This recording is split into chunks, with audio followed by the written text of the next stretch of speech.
You ready? Okay. Alrighty. First things first, do you want to give us your name and talk about where you're living? Okay. This is Raleigh Cole. This is Austin, Texas. I live on a hill overlooking this bridge. The street is actually called West Slope Drive. The hill is one of two or three mountains, quote unquote, in the Austin area, and is one of the two or three highest. The very highest is just south of us. We're in a very suburban type area, but inside the city limits northwest of downtown. Delightful. And what about your experience in Austin made you want to reach out to us for this interview? Well, I moved here because my wife got a job here. So when people say, "Why did you move to Austin?" I say, "For love." And we've been here since 2011. She later got a job in Albuquerque, but by that time, our daughter had moved to Austin to be near us, and we loved the city so much. We kept this house, and I commuted back and forth. So I spent half time in Albuquerque and half time here for the 5 years she was working in Albuquerque. And as soon as she retired, we moved her back here. So we've been here since retired full time since 2018. Nice. What are some things about Austin that you like in specific? Well, I used Best Places very much to do a book on metro areas. And so I'm very grateful for all the data you gathered, but it misses a couple things that I think really tie us to Austin. One of them is the interesting geography. We lived in Indianapolis and Kansas City for several years each. And while they're very pleasant in some respects, their geography is not very interesting. And right around here is sort of pretty, but much more interesting than Indianapolis. So we really like sort of the hills and the water and the evergreens. We both grew up with full mountains and an ocean, so it's not quite that, but it's not a bad substitute. And the other thing is, and you do track this, is the weather. This area has 300 days of sunshine a year. And my wife grew up in Southern California, which has like 270, I think, where she lived in the valley. I spent a lot of years in the Pacific Northwest and on the East Coast. So I'm familiar with rainy coastal climates, which I like, and high mountain deserts, which I like. But we have been so glad to give away a Midwestern winter. So we lived years in Ann Arbor and Indianapolis, even Kansas City, snow and cold. And it's a big shock, like happened last year and a tiny bit this year when the temperature drops below freezing. So weather was really important to us. There is a lot to do. I belong to a group that sponsors a community music festival, and we fill 2 full weekends and every weeknight in between with different amateur musical groups, and which I'm part of 2 of. So in addition to the live music capital of the world, there's a thriving amateur music activity, more so than any other city we've been in. Wonderful. That's lovely to hear. What do you do in your musical groups, if you don't mind my asking? Well, there are 2 concert bands. So I play baritone sax in one of them and tenor sax in the other. Wow. They're 60, 70, 80, depending on how many show up. And we give concerts. We don't march. I switched to drum major in college because I hated trying to play my instrument while moving. Mm-hmm. So it's all sit down, but it's concert halls and parks. And we do, particularly the group in which I play tenor does tries to do a series of 4th of July programs every year. So those are outside with sometimes with fireworks. We are the official band for the Austin tree lighting, which is this big pole with lights strung on it that the power company lights in a downtown park every year as we play Joy to the World when the lights light up. And Austin has this vibe that sort of keep Austin weird. And although it's grown tremendously, I was here doing interviews in the 70s, it's not the same city at all. It has gone from under 100,000 to just under 1 million in those 30 years and continues to grow apace. So some of the old timers are fleeing, but it's a tremendous sense of opportunity, both for those still working and for those of us just recreating. The only drawback is it's changing slowly, but almost every flight to go somewhere goes through somewhere else. So we can't get to Europe or much of the East Coast or much of the Caribbean, or we can get to the places I care about on the West Coast, but even there, we occasionally have to go through another city to get there. The airport just isn't quite as big as those in, say, Houston or Dallas or whatever. Yeah, that makes sense. Overall, with all the positives and negatives you mentioned, would you recommend someone else move to Austin? Oh, definitely. There are things, it is not close to much of anything.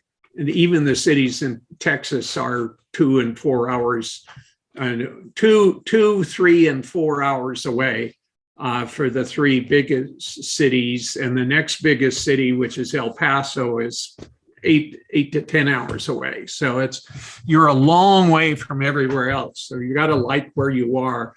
And as I say, the plane flights are 1 hop away. They're emerging. There's now a direct flight to London once a day. But anywhere else in Europe, you're going through Atlanta or New York or something.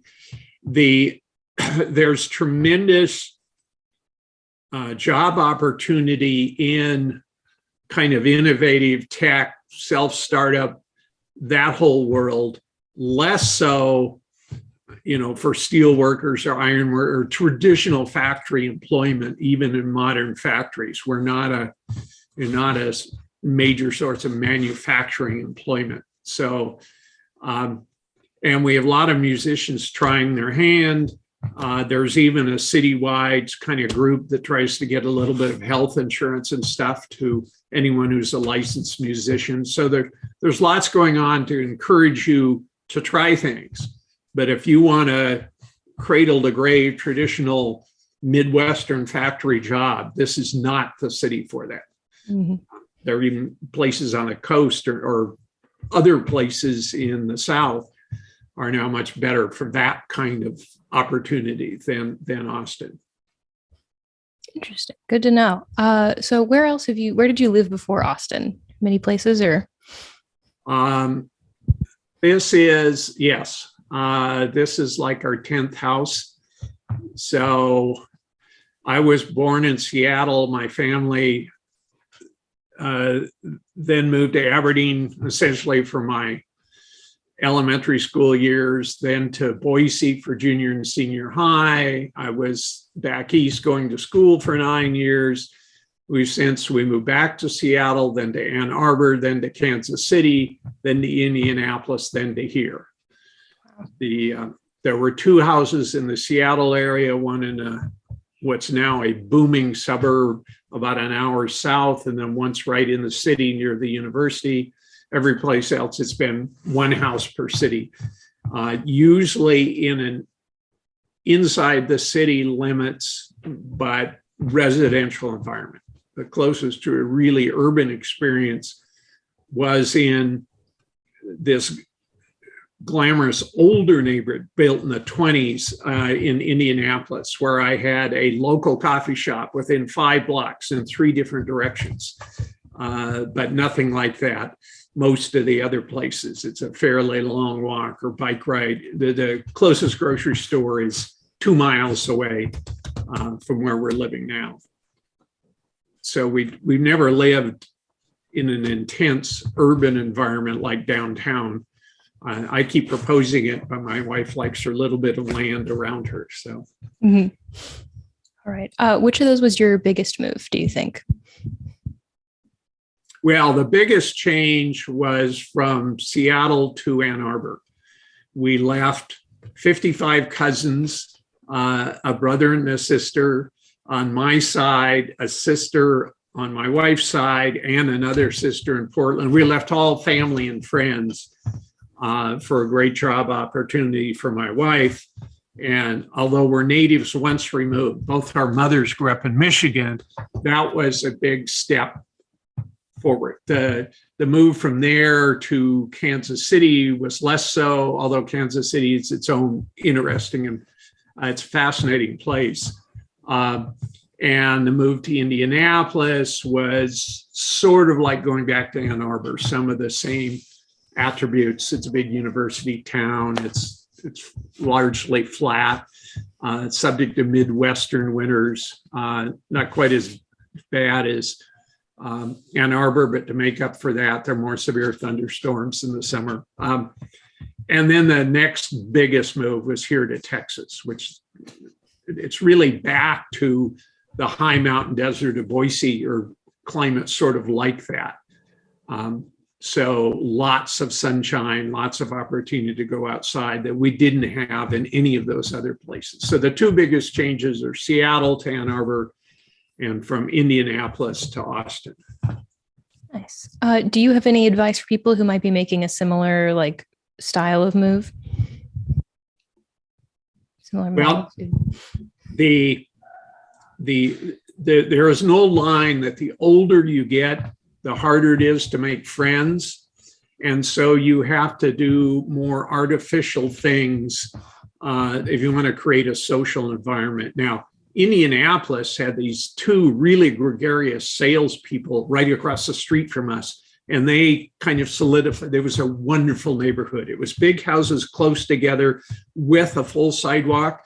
Kids from all over the city descended on us for Halloween because it was such great pickings.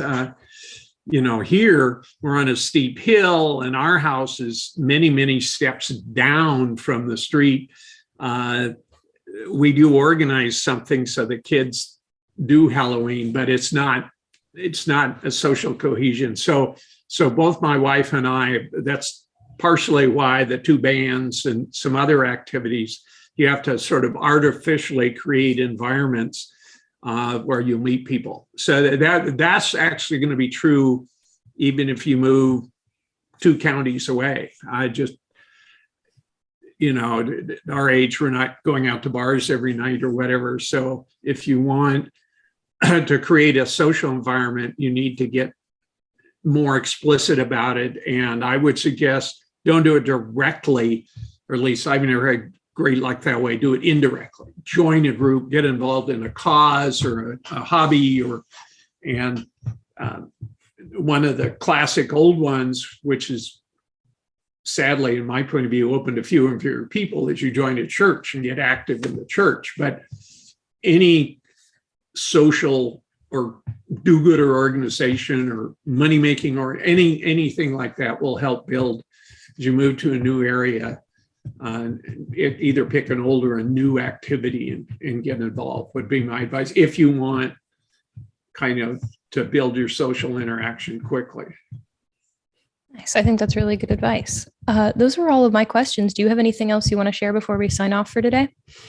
Well, the mechanics only are very helpful. I love all the data you folks gather, but it only gets you so far. What matters above all is your own experience. Some of that's within your control, and then some of it is very hard for the data to track. Indianapolis and Austin are almost the same size and have almost, except for weather, a lot of the measures are very same, but they have a very different feel. Austin is in the South, and as much as Texas tries to be a Western state rather than a Southern state, it's from about Austin east. It's definitely a Southern state. It was all slaveholding back in the day, for instance. The rest is pretty much Western, but there's a regional vibe that you somehow want to learn about, and you're making choices. The regional vibes are different, and some people are really sensitive to that and some are not. If you're really sensitive to it, pay attention and pick your vibe, and you can almost divide it by time zone, maybe time zone and north south. So each time zone north and each time zone south will have a different regional vibe. The Northern California on up is very Northwestern like, whereas from below San Francisco down, I think is a very different regional vibe. And of course, Southern Eastern time zone is very different from Northern Eastern time zone, but that's about the level I put what I'm talking about. And say, if you're sensitive to that, pay attention and pick the vibe. The other thing to try to do is sample it, right? Try to live as a local for a week or two, or don't go out and see all the sites. Try to walk through a local park or walk through a local neighborhood or something. So try a week or two of being a local if you can before you commit irrevocably to some place that's way different than you're used to. Mm-hmm. Excellent. That's really solid advice as well. All right. Well, thank you for talking to me today. That's everything I had. Thank you for your patience with the scheduling issues. Yeah, time zones are tricky. And of course, we had daylight savings time between scheduling and runnings, just added the fun. Right. Where will this appear? This will be on YouTube at some point. Okay. So we're just Best Places on YouTube. Oh, and is there any chance you could send me an email? I assume it'll roll on and roll off, or do you leave these on? They stay up, so you can still watch a playlist with all the old ones on there. But I can send you an email when it's posted if you wish. Okay, that would be great. You guys keep doing the good work you're doing. It's very valuable for lots of purposes, way beyond just trying to find a place to live. So. All right. Excellent. Glad to hear it. Thank you so much for talking to me. Have a lovely day. All right.